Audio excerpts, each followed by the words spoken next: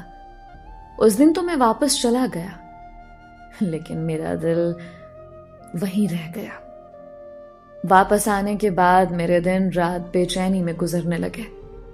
میری آنکھوں کے سامنے بار بار اس کا وہ معصوم سا چہرہ آنے لگتا تھا، اور دل کے ہاتھوں مجبور ہو کر میں نے دفتر والوں سے اسی گاؤں کا کام مانگنا شروع کر دیا۔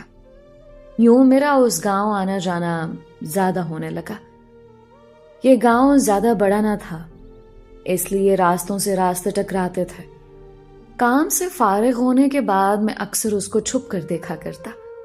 کبھی وہ مجھے اپنی سہیلیوں کے ساتھ نظر آتی، تو کبھی کالج سے گھر جاتی دکھائی دیتی۔ بس ایک دن ہمت کر کے میں اس کے پاس گیا۔ اس وقت وہ اکیلی گھر جا رہی تھی۔ سنیں؟ جی آپ کون؟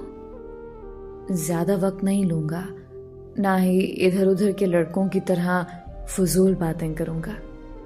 میں آپ کو پسند کرتا ہوں، اور بہت زیادہ پسند کرتا ہوں۔ آپ ہوش میں تو ہیں نا؟ میں تو آپ کو پہلی بار دیکھ رہی ہوں یہاں پر۔ وہ حیران ہونے لگے، اور اس کا حیران ہونا بنتا بھی تھا۔ میں بھی تو کچھ زیادہ ہی جذباتی ہو گیا تھا۔ دراصل میں نے آپ کو بہت دفعہ دیکھا۔ اس دن آپ بازار میں اپنے لیے چادر لے رہی تھی، تب پہلی بار دیکھا تھا، اور اس کے بعد آپ کو دیکھنا معمول بن گیا تھا۔ ابھی کل ہی آپ اپنی سہیلیوں کے ساتھ ٹیوب ویل پر کھڑی تھی۔ مجھے نہیں پتا آپ کون ہیں۔ راستہ چھوڑیں میرا۔ وہ غصہ ہونے لگے، اور اتنا کہہ کر جانے والی تھی کہ میں نے جلدی سے ایک پرچی اس کے بیگ میں ڈالی اور وہاں سے تیز تیز چلا گیا۔ کہیں وہ پرچی مجھے واپس نہ کر دے۔ اس میں دراصل میرے دل کی بات لکھی تھی، اور ساتھ میں نے اپنا نمبر بھی لکھا تھا۔ یہ سب باتیں میں اپنے دل میں سوچ رہا تھا۔ وہ لڑکی حیران ہوتے ہوئے ادھر ادھر دیکھنے لگی، مگر تب تک میں دور جا چکا تھا۔ اسی دن مجھے گاؤں سے واپس آنا پڑ گیا۔ یہاں شہر میں بھی مجھے کچھ ضروری کام تھا، مگر میں اس کے میسج کا انتظار کرنے لگا، کیونکہ مجھے امید تھی کہ وہ مجھ سے رابطہ ضرور کرے گے۔ اور پھر ایک دن میرا یہ انتظار بھی ختم ہوا۔ میں دفتر سے آ کر بستر پر سونے کے لیے لیٹا ہی تھا کہ میرے موبائل کی ٹیون بجے۔ میں نے بے دلی سے فون دیکھا، مگر پیغام کسی انجانے نمبر سے آیا ہوا تھا، جہاں کسی نے سلام لکھا تھا۔ پہلے تو میں حیران ہوا کہ پتہ نہیں کون ہے اس وقت، مگر جیسے ہی دوسرا میسج آیا میرے تو ہوش ہی اڑ گئے۔ میسج پر لکھا تھا، آپ اپنی پرچی میرے بیگ میں ہی بھول گئے ہیں۔ یہ الفاظ پڑھ کر میری خوشی کی انتہا نہیں رہی تھی۔ یعنی وہ دن آ گیا تھا کہ اس نے مجھے میسج کیا تھا۔ میری نیند، تھکاوٹ سب جیسے ایک دم غائب ہو گیا۔ میں نے جلدی سے اس کے میسج کا جواب لکھنا شروع کیا۔ وہ پرچی میرے دل کی بات تھی، اور اس امید کے ساتھ بیگ میں ڈالی تھی کہ آپ ایک دن مجھ سے رابطہ ضرور کریں گی۔ میسج سینڈ کر کے میں بے تابی سے جواب کا انتظار کرنے لگا۔ اتنا یقین کیسے تھا؟ اس کا جواب آیا۔ بس اپنی محبت پر یقین تھا، اور دیکھیں یقین ٹوٹا نہیں۔ ویسے کیا میں آپ کا نام جان سکتا ہوں؟ میں اس کا نام جاننے کے لیے بےتاب تھا۔ نیلم۔ میرا نام نیلم ہے، اس کا جواب آیا۔ آپ کی طرح آپ کا نام بھی بہت خوبصورت ہے۔ میں نے مسکراتے ہوئے جواب لکھا، اور اس کا نمبر میری نیلم کے نام سے ایک دل لگا کر سیو کیا۔ پہلی محبت کا احساس ہی کچھ اور ہوتا ہے۔ اس دن میں ہواؤں میں اڑ رہا تھا۔ بس وہ ساری رات ہم دونوں کی باتیں کرتے ہوئے گزرے۔ یوں اکثر ہم دونوں کی راتیں باتیں کرتے گزرتے تھے. محبت میرے دماغ پر سوار ہو چکے تھے. اب تھکن محسوس نہیں ہوتی تھی. دل کرتا تھا کب دفتر سے گھر جا کر اسے ڈھیر ساری باتیں کروں. میں اسے سارے دن کی باتیں بتاتا اور وہ بھی بتاتی کہ آج اس نے کیا کیا کام کیا اور اس کے ساتھ آج کیا کیا ہوا. ہم دونوں ایک دوسرے سے ڈیلی روٹین شیئر کرتے. ایک دن میں گھر آیا جب اس کا مجھے میسج آیا کہ علی آج میں تم سے بات نہیں کر پاؤں گی، میرا بیلنس ختم ہونے والا ہے. نیلم متوسط طبقے سے بھی نیچے کے طبقے سے تعلق رکھتی تھے. یہ بات میں اچھی طرح جان چکا تھا. میں نے اس کو جلدی سے ایک پیغام لکھا. اب سے تمہارے تمام خرچوں کی ذمہ داری میری ہے. یہ بیلنس تو بہت چھوٹی سی چیز ہے. میں نے اسے بیلنس کروا کر دیا اور پھر آہستہ آہستہ ہم دونوں ملنے لگے. وہ جو کہتی میں اسے دلا دیتا.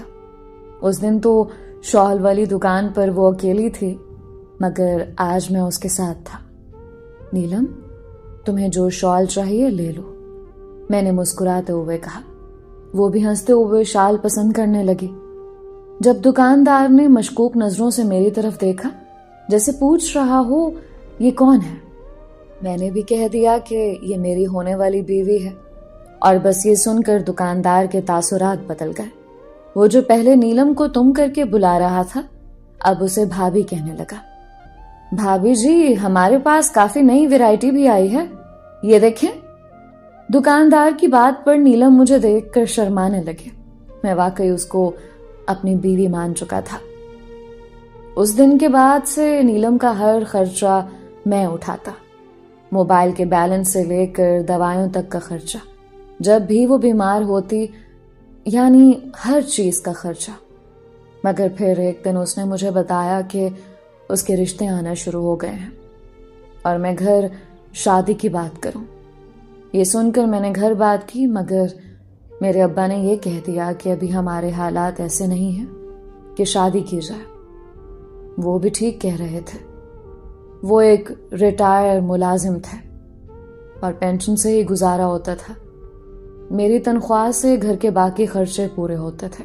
ایسے میں ایک اور ذمہ داری میں اٹھانے کے قابل نہیں تھا. مجھے یاد ہے وہ ہماری آخری ملاقات تھی اسی گاؤں میں. نیلم تھوڑا سا انتظار کر لو، بس کچھ وقت دے دو، میں جلد ہی کوئی دوسری نوکری بھی ڈھونڈتا ہوں. مجھے معاف کر دو علی، میرے گھر والے میرا رشتہ طے کر چکے ہیں. تمہارے انتظار میں وہ مجھے گھر تو نہیں بٹھا سکتے، میں مجبور ہوں. اس دن اس نے مجھے نہیں سنا، بس وہ اپنی سنا کر وہاں سے چلی گئی اور میں اکیلا رہ گیا. وہ جاتے جاتے میرے دل کا ایک حصہ اپنے ساتھ لے گئی تھی. آج میرے پاس سب کچھ ہے، دولت، عزت، شہرت، گھر، گاڑی. میرے ماں باپ مجھے شادی کا بھی کہتے ہیں مگر میں کیسے ان کو اپنے دل کا حال بتاؤں کہ میرا دل میرے اختیار میں نہیں رہا. محبتیں کھو جائیں تو دل یوں ہی بکھر جایا کرتا ہے.